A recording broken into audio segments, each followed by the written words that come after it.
Moitas gracias, María, pola presentación. Hai un trastorno psiquiátrico que se chama catatimia, que é a deformidade de realidade polo afecto. Cando é así exagerado, que foi o caso de María.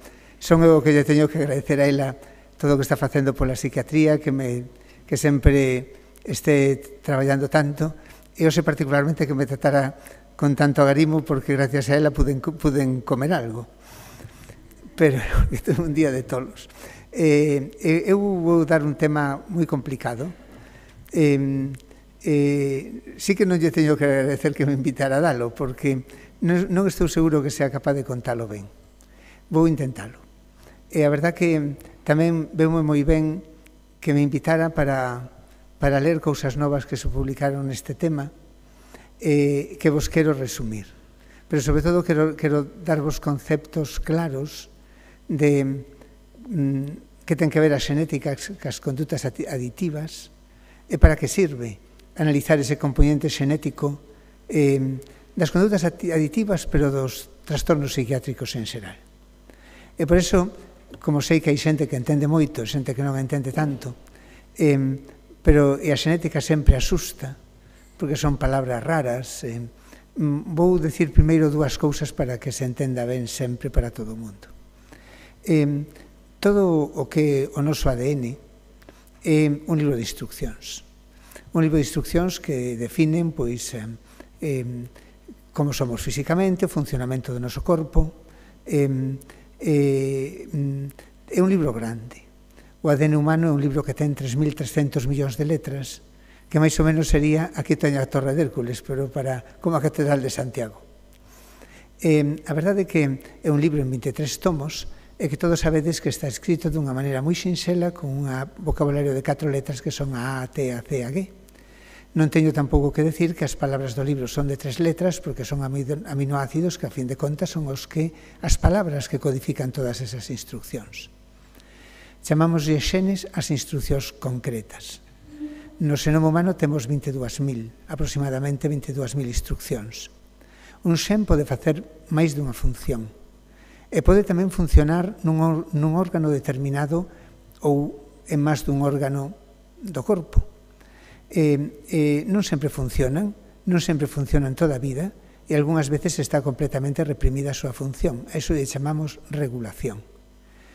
O noso ADN é igual en todo o noso corpo, pero a unha célula do cerebro non se lle ocurre cando comes botar a instrucción de botar ácido clorhídrico porque morrías.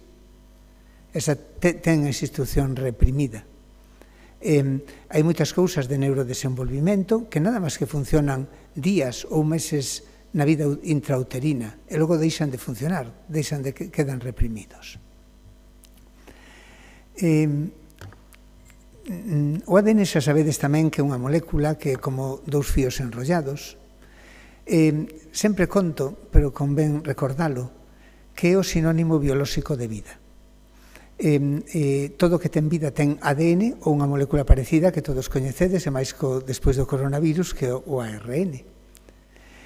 Son ácidos nucleicos, e todo que ten vida ten un destes ácidos nucleicos, e o que non ten vida non o ten. Esta molécula de ADN, que sabedes que se lle chama doble hélice, pero a mí me gusta moito máis decir que son dous fíos enrollados, apareceu na Terra pouquiño tempo despois de que a Terra se formou. Apareceu máis ou menos fai 4.000 millóns de anos, e a Terra formouse fai 4.500 millóns de anos. Esa molécula ten unha propiedade que é moi interesante, aquí non podo marcar, pero que, como vedes aquí, estes son os dous fíos enrollados, pódense separar con moita facilidade. Sempre enfrente dunha A hai unha T, e sempre enfrente dunha C hai unha G. Se separan e por ali hai as T's cegues, de un fío saen dous, e de dous 4. Esa molécula ten a capacidade de autoduplicarse. Eso é a vida. A vida é a capacidade que ten esa molécula para autoduplicarse. E así apareceu a vida. Non se sabe ben de onde veu.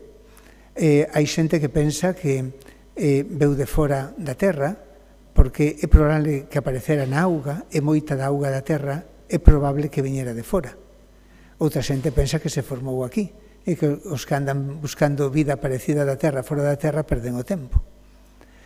Pero é a curiosidade humana. O caso é que a molécula apareceu e se empezou a dividir. Unha molécula que se dividía. Esta molécula da vida decidiu moi pronto poñer nos seus capítulos de instruccións 2 capítulos moi curiosos. Un foi a morte. Un foi decidir que aquelo tiña que morrer. Tiña que morrer para haber vida. A vida sempre tratou de vivir desde o primeiro momento. E a segunda instrucción que decidiu foi que cada vez que se duplicaba aparecera algo novo. Chamamos de mutación, que cambiar unha letra, que cambiar unha palabra, que cambiar unha folla. O motivo da mutación é orixinar variación, porque se esas primeiras células que apareceron, que eran arqueobacterias, foran todas iguais, pois viña un cambio climático ou calquera cousa e mataba a todas. Esa vida desaparecía. Variar é fundamental. E sabedes que o que fai o coronavirus para variar para poder vivir, o que fai unha célula cancerosa para poder vivir. Pero nos os humanos tamén variamos, todas as especies varían. O diseño da vida da Terra en todo, desde un virus a unha célula cancerosa, a nós, a unha planta, a un árbore, é todo exactamente igual. E a mutación orixinou diversidade. A selección natural permitiu seleccionar a xente que podía sobrevivir mellor nun cambio ou un ambiente determinado.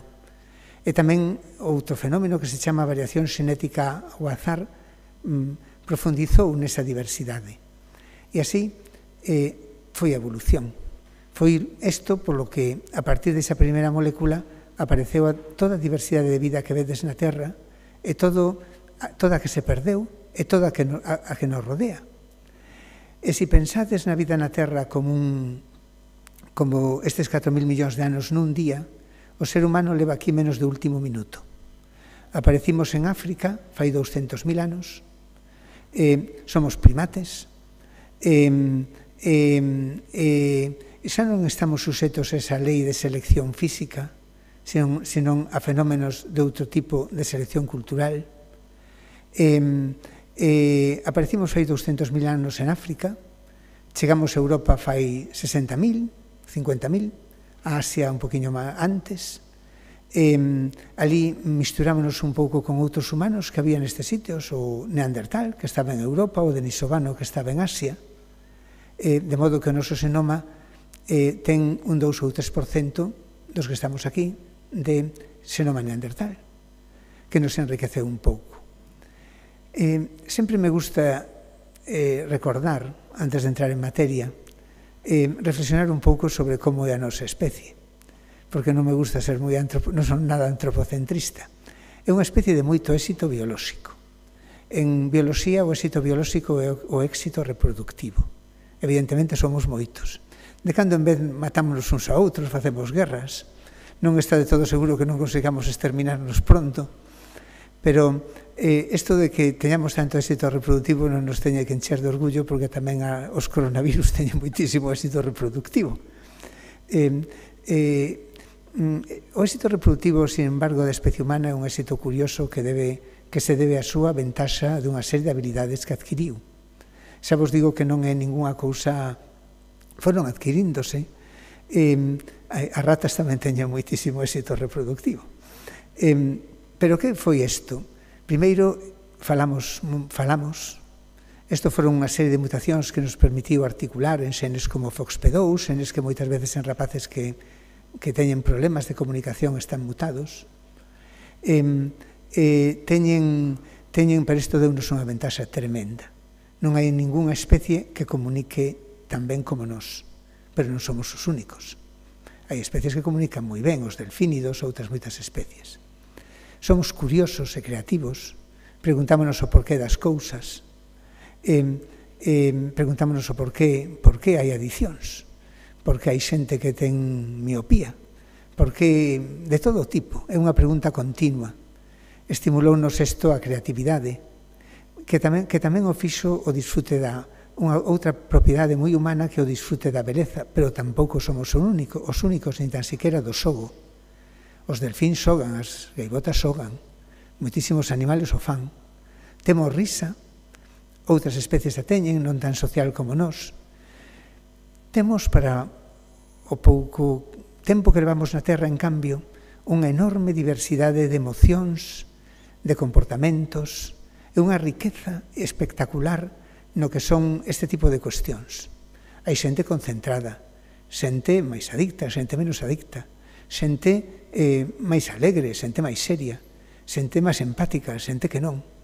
Eso é espectacular. E tamén en emocións.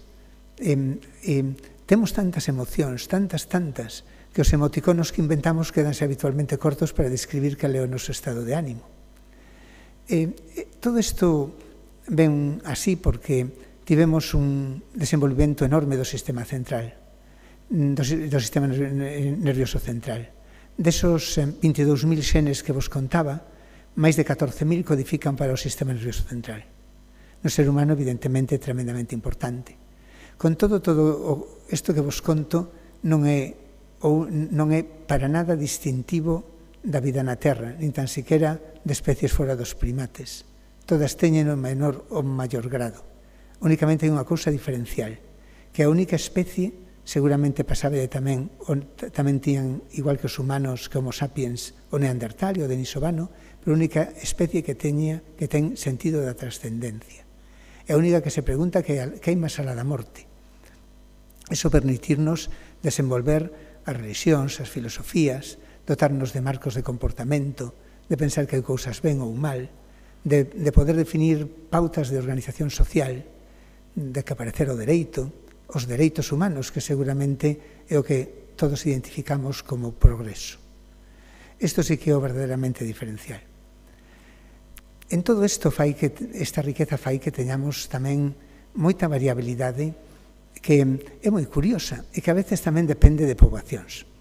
Eu poño este exemplo porque vou falar un poquinho de receptores de dopamina para que vexades como isto xa vos digo que é seleccionado dunha forma máis diversa hoxe en día, pero sempre me chamou a atención. De feito, foi parte da miña tese doctoral fai 50 anos, máis ou menos, que era moi curioso. Fai anos veuse que nun receptor da dopamina había unha variante que o tiñan moi frecuentemente todas as poblacións nómadas e que as poblacións europeas prácticamente non a tiñan.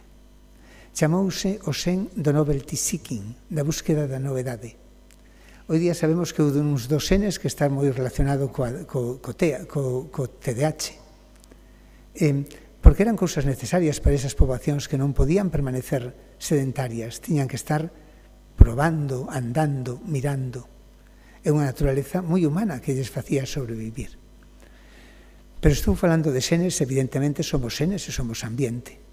O ambiente tamén e as circunstancias tamén condicionan evidentemente o que somos e o que padecemos. E canto somos de xenes e de ambiente? E se as instruccións son os xenes, como fai o ambiente para producir ou cambiar as instruccións? As mutacións que son os que orixinan a variabilidade dos xenes, son cambios de letras. É, por exemplo, unha frase que diga con ese sol hai máis luz, que diga con ese sol hai máis laz. Esa é outra instrucción. O que fai o ambiente son modificacións químicas, que son como puntos e comas, pero que tamén cambian a instrucción. Non cambian as letras, pero cambian a instrucción. Non é igual vamos a comer nenos que vamos comer nenos, porque é dramáticamente distinto. Isto faise por modificacións químicas das que as máis importantes son dúas. A metilación, que son grupos metilos que o ambiente produce e que son tecido dependente e que aumentan ca idade, que son puntos metilos que se poñen nos pontes CG, é o que se chama acetilación de histonas, que é algo do que vou falar. O ADN enróllase nunhas proteínas que se chaman histonas para formar a cromatina. Eso pódese acetilar, que é outra maneira que ten o ambiente, porque eso tamén influye moito na regulación. E como sabemos cantos somos xenes e cantos somos de ambiente? Pois sabémolo porque lévanse algúns países séculos, como os países escandinavos, facéndose rexistros de semelgos, particularmente semelgos univitelinos separados de ambiente, tamén estudios de familias, na que se mira, por exemplo, semelgos univitelinos que teñen o mesmo ADN que están separados de ambiente. Se un ten adición, outro tamén ten adición. Se un ten cancro de mama, outro tamén ten cancro de mama. Se un ten miopía, outro tamén ten miopía. E así calcúlase a heredabilidade, que é a varianza xenética no total da varianza xenética máis ambiental. E aos meus alumnos de medicina lles sorprende sempre moitísimo, porque teño outro concepto distinto da vida, cando lles conto que a heredabilidade do cancro é moito menor, moitísimo menor, que a heredabilidade de calqueira trastorno psiquiátrico, porque non nos identifican como trastornos biolóxicos, cando en realidad son superbiolóxicos. Imaginadevos que o cancro de mama ten unha heredabilidade do alrededor do 25%, é moito máis ambiente. O cancro máis herdable é menos herdable que o trastorno psiquiátrico menos herdable. O cancro de próstata ten unha heredabilidade do 40%, a depresión, que seguramente é o trastorno psiquiátrico menos herdable, de 42%. E a adición. Hai centos de traballos de heredabilidade de adición, que varían bastante. Pero por que varían? Varían porque moitas veces os nosos conceptos cambian, particularmente en psiquiatría. Cambian ás veces como lle chamamos as cousas. Tamén cambian porque depende do colectivo onde o fagas. Igual se estudias heredabilidade de adición nun colectivo de adición, atopas unha heredabilidade moi alta, máis que en poboación xeral. Se colles rapaces con TEA, con trastorno de espectro autismo, de neuropediatría que teñen outras comorbilidades, vas a topar máis heredabilidade que noutros colectivos onde non teñan estas comorbilidades. Por iso sempre cambian. Pero ten unha heredabilidade media do alrededor do 50%, que é bastante elevada.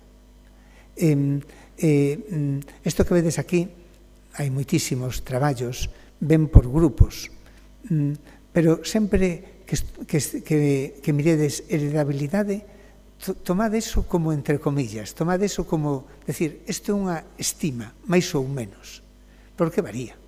Entón, é boa idea sempre miralo así. Tamén hai outra cousa moi importante que teño que aclarar, referente a heredabilidade. E como exemplo, é un exemplo moi claro, é comparar os trastornos de espectro autista e a esquizofrenia. Os dous, o trastorno bipolar, teñen os tres heredabilidades altísimas, superiores ao 80%. Pero no TEA, nos trastornos do espectro autista, moitísimas veces son xenes que non funcionan. Son xenes que mutaron e que teñen un problema na sinapsis, nas conexións neuronais, o neurodesenvolvimento. Por iso, no autismo, compensa moitas veces facer o diagnóstico xenético. Pero isto non o vas a topar na esquizofrenia ou no trastorno bipolar e tampouco na adición, porque salvo raras ocasións, salvo trastornos raros, normalmente é variación común. Variación que contribuye ao xenético, é dicir, é noso, é parte de nós. Non é nada raro, non é que un xen non funciona. Son como extremos da normalidade, que nunha sociedade determinada, nun ambiente determinado, pois teñen un problema. Simplemente é así. Pero que non deixan por eso de telo. Pero unha cousa é variación común que todos temos e outra cousa é variación rara funcional. O ambiente temos que ir entendendo, pois, con moitos estudios epidemiolóxicos, entendendo como foi a vida desa xente, que lles pasou, que antecedentes tiveron, que desde a parte psicolóxica, a parte educativa, a parte ambiental, máis de alimentación e de todo.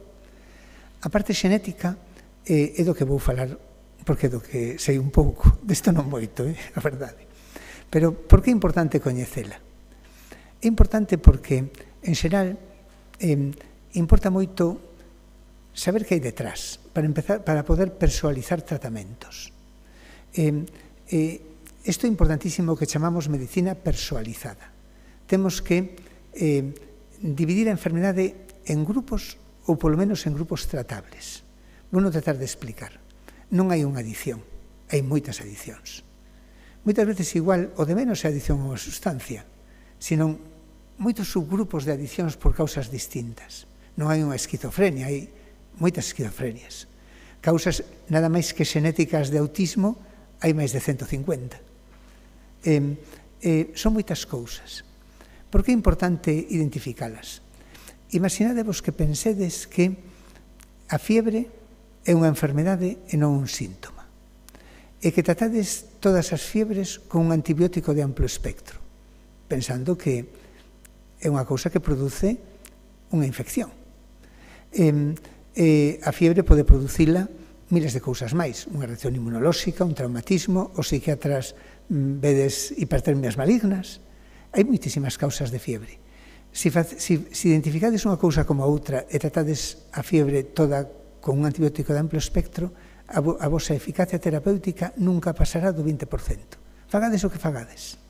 Por iso, se queremos aumentar a eficacia terapéutica, é vital tratar de dividir o todo do problema en grupos onde o que fagamos, sea tratamentos ou psicolóxicos ou de medicamentos ou que faga falta, funcione mellor. O segundo, porque pode axudarnos a predicir comorbilidades. Podemos decir, mire, esta ademais, eso en TEA é moi claro. Aí o TEA ten moitas comorbilidades psiquiátricas e non psiquiátricas. E de moitos rapaces, se lle pregunto ao pai, que este rapaz non ten epilepsia tamén? E dime, pois sí. Ou que este rapaz non ten un problema cardíaco? Pois sí. Isto tamén é importante para anticiparse, para adiantarse a elas. Tamén porque se identificamos os xenes que están detrás, son dianas para facer fármacos, desto tamén vou falar. E por último, que non é menos importante, para predecir o risco. Isto é o grandísimo futuro da medicina, é a predición de risco individualizado de problemas. Ten moitos componentes éticos que se poden discutir, pero é dicir, esta persona vai ter cancro de mama, esta persona ten moitísimo risco de adiccións, porque igual hai que educala desde o primeiro para disminuir ou eliminar o risco. O no cancro de mama haberá igual que facerlle unha mamografía aos 20 anos, ou esta non ten ningún e non hai que facerlle unha mamografía nunca, porque non ten risco. Únicamente o que estou facendo é engadirlle risco. A prevención persoalizada é, digamos, que o gran futuro da medicina. Para isto vale todo entender os xenes. E como se buscan? Hai basicamente dúas maneiras de estudialos. E a ver se son capaces. Hasta aquí fois entendendo ben todo? Pois mirade, hai dúas maneiras de estudiar as cousas. Cando é xenes que están estropeados por unha mutación, por exemplo, o que vos decía, autismo con comorbilidade ou cancro de mama hereditario, eso que facemos é secuenciación, de novo, que é ler o libro. Ler todas as letras do libro, a ver se hai unha letra que está mal. Pero isto non o podemos facer cando é unha cousa que todos temos, porque non vamos a topar nada que está mal. Temos que facer outra estrategia, que é do que vou falar. A secuenciación de nova xeración é unha técnica nova que está revolucionando por completo a medicina. No que se refire ao componente xenético da enfermedade máis mendeliana, o que son estas mutacións, o cancro, porque son mutacións somáticas, é un avance enorme. Non sei se vos acordades do proxecto Xenoma Humano, que foi un proxecto para ter o libro do ADN, que tardouse 12 anos, do 1990 ao 2002, e traballaron miles de científicos de moitos países do mundo, entre eles non España, e costou miles de millóns de euros, e 12 anos. Agora, con unha técnica nova, que se chama secuenciación de nova xeración, podemos facer libros enteiros, o exoma, que é a parte codificante do xenoma, dunha maneira rápida. Facer o libro inteiro igual vale 800 euros. Facemos moitos ao día en laboratorios como o noso. E cambiou todo moitísimo. Obviamente necesitamos moitísima capacidade de computación, porque producimos libros como a Catedral de Santiago continuamente, e necesitamos bioinformáticos, que xente que permitan que, utilizando informática, podan axudarnos a procesar e entender toda esa información. A secuenciación de nova xeración vale para entender o cancro, vale para entender o autismo, as causas genéticas do autismo, vale para diagnosticar as enfermedades mendelianas, pero non vale para, pero non é todavía efectivo, coste eficaz para entender o componente xenético dos problemas complicados. Nos que non hai nada estragado é simplemente moitos genes que co ambiente contribúen a que apareza unha cousa. Para ello temos que facer outra cousa que son estudios de asociación. Básicamente consiste en coller dous grupos de personas, por exemplo, xente que ten adicción e xente que non a ten, xente que responde a un tratamento, xente que non, xente que fai unha comorbilidade, xente que non. En neles, en vez de estudiar todas as letras do libro, estudiamos unha letra por cada páxina do libro. Unha letra que varía, que hai xente que ten, por exemplo, unha T e xente que ten unha A. Chamámoslle SNPs. E foron identificados por outro proxecto internacional no que tampouco participou España, que se chamou proxecto HapMap. Son 1 millón de SNPs que definen a totalidade da variación do xenoma humano, porque no xenoma humano a descendencia non transmitimos as letras, transmitimos as páxinas. Hai unha cousa que se chama ligamento, e se transmiten bloques de páxinas. Por iso non hai que analizar todas as letras e basta unha letra por cada folla ou bloque de follas. E basicamente consiste nesto. Ti analizas, eu que sei, colles 1000 personas con adicción, outras 1000 que non teñen adicción, e analizas 1 millón de letras. Vedes esta letra, este SNP, que chamamos RS1, a xente que ten adicción, ten moito o alelo T. A xente que ten o alelo G, estes non teñen case adicción. Por lo tanto, isto está claro que ter o alelo T significa que tes máis risco de adicción. E ademais significa que ali, onde está ese SNP, nese xen ou por aí cerca, hai algo. Entendido hasta aquí? Casi ter o alelo T é máis risco, é como 4 veces unha cousa así, máis risco de ter adicción, ou esquizofrenia, ou cefaleas, ou migraña, ou que se pete, según o que collas nos dous grupos. Claro, pero temos que facer 1 millón de letras en miles de individuos. Isto faise en centros de xenotipado. En España, que eso sí que espabilou, temos un Centro Nacional de Xenotipado que coordino eu e que ten un nodo en Madrid e outro nodo aquí. E que axudamos a todos os científicos que queran facer este tipo de estudios porque exixen moita robótica, moitísimas máquinas e moito coñecemento para poder facelo. O tema é que ti cando faz isto que vedes aquí atrás, aquí está bastante claro que este SNP, este alelo T é de risco, pero non sempre está tan claro. Ti necesitas acumular evidencia estadística. E faise desta maneira. Necesitas moitísimos individuos ou metaanalizar con moitas cohortes feitas. Isto é o que se chama un Manhattan Plot. Estos son 1 millón de SNPs, isto é o valor de P. Como son distintos o caso e control. E vedes que aquí vai aumentando, e vedes que aquí no cromosoma 9 hai un montón de SNPs, cada SNP é un puntiño, pero aquí están tan densos que xa non se ven. Pero vedes que aquí hai algo que é claramente superdiferenciado entre xenes, entre casos e controis. Chamámoslle en GWAS ter un hit, ter unha seguridade, cando o valor de P é inferior a 5 por 10 a menos 8. É unha barbaridade, non hai ningunha razón matemática para isto. Significa que cando publicas en Nature ou Science, en Top Journals, queren estar totalmente... É como decir, que me corten a cabeza ainda que non o entendas, iso non é verdade. É o valor que nos piden para publicar a alto nivel. E claro, isto é moi difícil de alcanzar, porque se ti queres, se como os enseñei antes, tes un SNP que ten un risco relativo de 4 ou 5 veces, é moi fácil, con uns poucos ao ves. Pero se o que queres son riscos relativos, que casi todo así, pequeniños, ti necesitas moita xente. Entendedes? Para ter valores de P altos. E para iso necesitas consorcios. Aquí en Galicia temos a sorte de que de que xa fai tempo fixeron un consorcio, moita xente que está aquí, como Xerardo, outra xente, fixeron un consorcio de xenética de drogodependencias. Un consorcio que colleron 1000 e pico pacientes que fenotiparon, chamámoslle, a que miraron como era moi ben. E miraron cales eran as dependencias que tiñan. Isto é a maneira de facelo.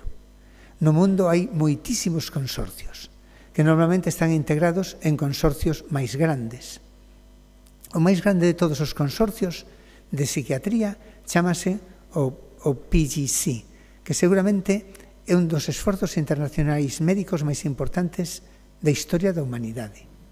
Porque neste consorcio recóllense, xa non digo 1000, millóns de persoas. En eles se analizan todos estes SNPs. De todos estes DIWAs, que hai moitísimos para edicións, vou contarvos un que acaba de ser aceptado na revista Nature, pero que todavía non se pode baixar, e que hai que ir a un repositorio que se chama medRxives para velo. Este quería contalo porque, primeiro porque me impresionou moito grande que é, porque fixeron un GWAS de máis de metanalizaron consorcios, pero de 1 millón de individuos de origen europeo. Na ciencia temos sempre, pasa en todo igual. Fármacos, todas estas cousas, está sempre diseñada para origen europeo. Sempre temos moi poquinho de outros de componente africano ou componente nativo americano, entendémoslo moi pouco. E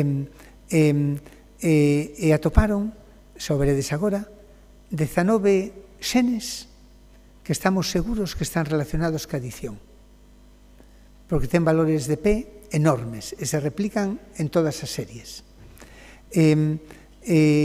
Atoparon un que é común con africanos, pero isto pode haber máis. O que pasa é que en africanos non teñen todavía un número bastante para identificalo. Un dos que vou falar. Estes que vedes aquí. Vedes outra vez? Este é o millón de SNPs, estes son os que son tremendamente distintos entre xente que ten adición e xente que non ten adición. Este que vedes aquí, vou falar del, é un receptor de dopamina, que é o DRD2.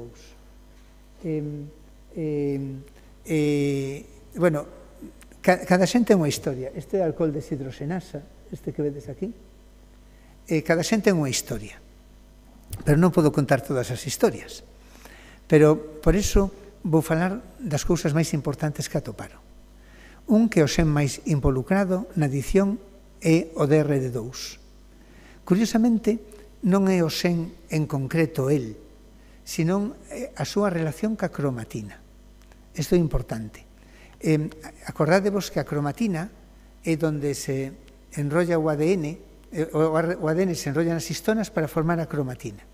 A forma da cromatina importa moito na regulación dos xenes. Isto é importante porque pode indicar, eso afectalles, a sabedes tamén, o ambiente, porque o ambiente metila as histonas. Isto é o que hai. E o DRD2 sabedes que xoga, e tamén o poideron ver, porque tamén analizaron, ten moita información fenotípica de todos estes pacientes, de toda esta xente, que ten un papel no que é a recompensa e ten un papel nas funcións executivas. Outro moi importante, case o segundo asociado, e que ademais se ve que comparte con África, é a fosfodiesterasa 4. Isto se sabe que é tamén un mecanismo de regulación dopaminérxico. Outra vez ten que ver a dopamina. Isto é bastante interesante porque se sabe que hai antagonistas que mostraron que reducen o hábito alcohólico, heavy drinking, nos pacientes. E que tamén hai inhibidores de fosfodiesterasa que utilízanse noutros tratamentos psiquiátricos. Iso de outras cousas bonitas que apareceu neste traballo. Poideron ver, esta é outra cousa. A parte dos comuns para todos os trastornos aditivos, teñen tamén teñen tanto poder que poideron velo por sustancias. Que é o máis asociado ca adicción á cocaína, ou ao tabaco, ou a cousas. E son estas. Bueno, basicamente, sempre caen en 3 categorías. Xenes de metabolismo, xenes de receptores e xenes de mecanismos neurotransmisores. O alcohol era de esperar con ADH. Tabaco, isto que vedes aquí, CHRNA5, eso é colinesterasa, receptores de colinesterasa. Outra vez tamén, xenes dopaminérxicos. Isto para cannabis tamén foron facendo así. Tamén poideron ver o que se chama FIWAS, como se asocian co fenotipo. Isto que vedes aquí, como era de esperar, ainda que poñen circulatorio, sistema endocrino, sistema tal, prácticamente a única relación é todo co sistema nervioso central. E tamén os que sabedes moito desto, non sei por qué, tamén sistema respiratorio. Non sei se que poden ser consecuencias de algunha das cousas ou non sei moi ben por qué. Pero fundamentalmente vedes que todo o sistema nervioso, problemas relacionados con comportamentos ou con conductas, pero sorprendeume isto. Pero non sei ben a razón. Bueno, isto vou non pasar. Tamén miraron o que o transcriptoma. O transcriptoma é a parte que ten que ver coa ARN, a parte que realmente se expresa. E poideron ver tamén que o que estaba enriquecido era todo o que tiña que ver con células neurales e tamén células T. Por algún motivo tamén todo o que ten que ver con inmunidade, unha das señales máis marcadas que había no GWAS era de inmunidade, ten tamén unha certa relevancia. Outra cousa moi importante é que cando cruzaron os xenes que foran atopados cos medicamentos que temos aprobados, atoparon moitos fármacos que poden ser posibles fármacos de reposicionamento. Fármacos de reposicionamento son fármacos aprobados que non necesitas pasar fases 1 e 2, as primeiras fases, de modo que podan ir máis rápido, podan entrar máis rápido. E hai moitas que son tremendamente interesantes, que son estos que vedes aquí. O sea, que se poden facer ou diseñar ensaios clínicos para elas. Aquí tamén en Galicia temos a sorte, está coordinado, dirixido por Mabel Loza, de ter unha estructura que é unha parte dun ERIC europeo para facer todo isto, para poder coller moléculas e, desde logo, todos os fármacos de reposicionamento e probalos en modelos animales ou celulares ou calquera ensaio biolóxico. Esta outra cousa tamén importante ou interesante, que son, pero vamos, non o ves nin aquí nin ali, pero que é tamén todas as cousas que están asociadas fenotípicas. Por exemplo, fumar moito, non fumar nunca, ou todo isto que vedes aquí, que é unha cousa tamén tremendamente interesante, que tedes que ver en detalle. Un dos obxectivos de todas estas cousas que vos estou contando é facer predicción, o que chamamos estimas de risco polixénico. E debo entender como se fai moi ben. Ti tes moitos SNPs, isto que vedes aquí é un individuo. Ti tes moitos SNPs asociados, hai 18 SNPs que están asociados seguros co risco de adicción, pero cada un temos SNPs a favor e SNPs en contra. Se sumas todos eses SNPs, podes calcular un risco de adicción. É o que se chama facer estimas de risco polixénico, que normalmente non valen únicamente, non basta a parte xenética, tes que engadir outras cousas de risco ambiental. Por exemplo, en cancro de mama podes calcular risco xenético, pero engadirlle índice de masa corporal, edade, nuliparidade, número de fillos, cousas que sabes que contribúen ao risco para calcular un risco final. Neste estudio que vos contaron, que vos contei, calculan o risco para distintas adicións, que non quedan mal estimados si unes causas, pero todavía está bastante lonxe de poder calcular o risco individual. De feito, acaba o artigo dicindo os autores din que seades moi cautos no uso de estudios dos datos que aquí están aparecendo, porque poden non ser, todavía non temos bastante coñecemento para poder levar isto á vida real. Curiosamente, hai moitas compañías que están levando cousas aínda peores á vida real, e fan test xenéticos para predecirte cousas destas que aínda non valen. Imaginadevos se este estudo tan bestial, se os autores din, cuidado, temos que ser cautos. Todo o que vexades de predecir non vale. Vale, non o creades. O que sí vale, todos estes PRS, todas estas estimas de risco polisénico. María, teño 7 minutos máis. Que? Está sendo moi aburrido? Non. Que? Sí, 10 minutos. Vale, porque así me dá tempo a acabar. Pois mira, o que sí que é importante para decir que cousas contribúen a ese risco, a parte da xenética. Pois vedes que contribúe, por exemplo, enfermedades somáticas, que seguramente consecuencia do uso de sustancias, o abuso de sustancias crónicas. En rapaces contribuye moito impulsividade, problemas, trastornos psiquiátricos. Moi interesante para min foi ver unha conclusión deste estudo é que o conxunto está máis asociado con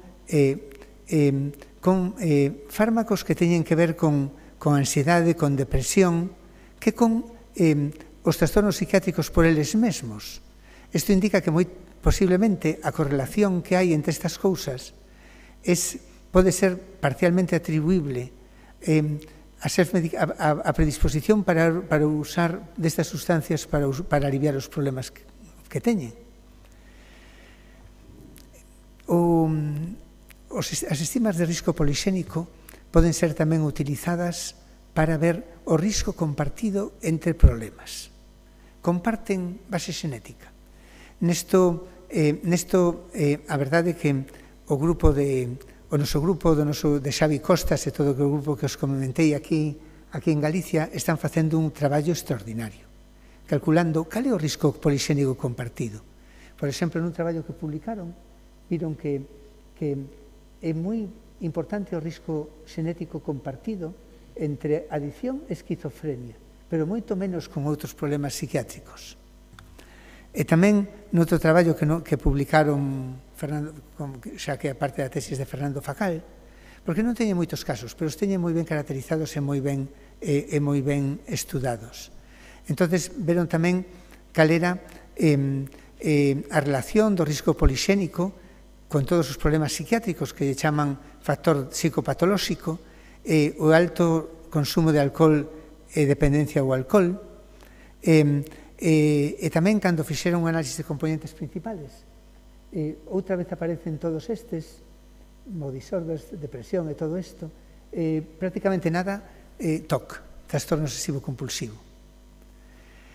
Bueno, vou ir xa rematando, isto non me dá tempo a falalo de todo, xa me parecía a mí que me iba a pasar. Pero decirvos que hai aproximacións estadísticas impresionantes, matemáticos increíbles que están analizando todos estes datos e que nos están dando moitas cousas para ver como influyen unhas cousas e outras. Aquí outra vez vedes como influyen os distintos aspectos.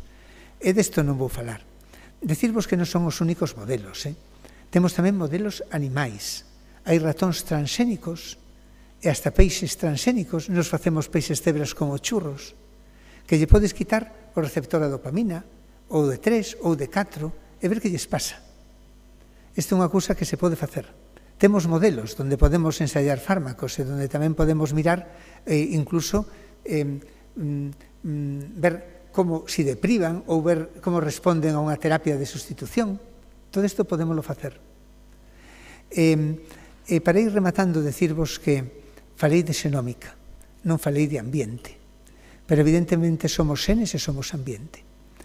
Analizar o ambiente é máis complicado, porque son cambios que se producen, cambios químicos que se producen no tecido cerebral. Estes son cambios que únicamente podes ver post-mortem con donación de xente que isto hai que ir facendos.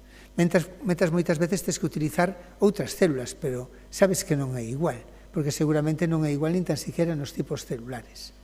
Pero esta parte vai ter unha parte tamén moi importante, tanto a metilación como, sobre todo, o que vos decía, a acetilación das histonas. Aquí está moi bonito, vedes, para que o entendades, o ADN que se enrolla nas histonas para formar a cromatina.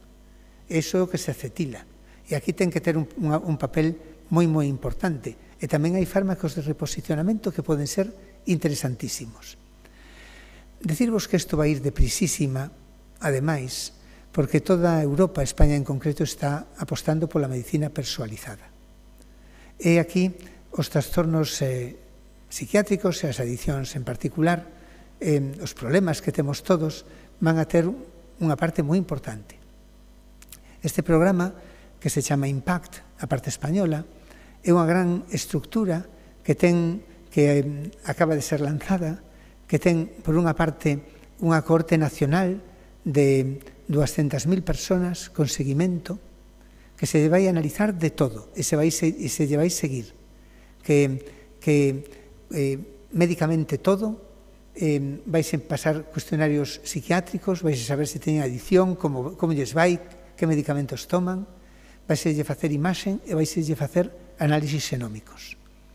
Hai un programa de datos que coordina Alfonso Valencia do BSC, porque se ti tens que meter datos clínicos, datos de imaxen, datos xenómicos que consumen tanto, fai falta unha gran estrutura de supercomputación en rede. É un programa de xenómica que coordino eu, que é a que xenera toda esta información xenómica que pode ser integrado co outra información para poder predecir mellor. Isto en Europa todo está integrado noutra iniciativa que se chama o proxecto de 1 millón de xenomas, que esperamos en 2-3 anos ter toda esta información de 1 millón de individuos, para poder entender mellor as cousas, predecilo mellor, e poder entender mellor a enfermedade e poder tamén tratala mellor. E remato con isto que vedes aquí, que unha cousa que sempre me gustou, que temos predisposición uns para outras cousas e outras para outras, pero evidentemente a predisposición non causa únicamente adicción.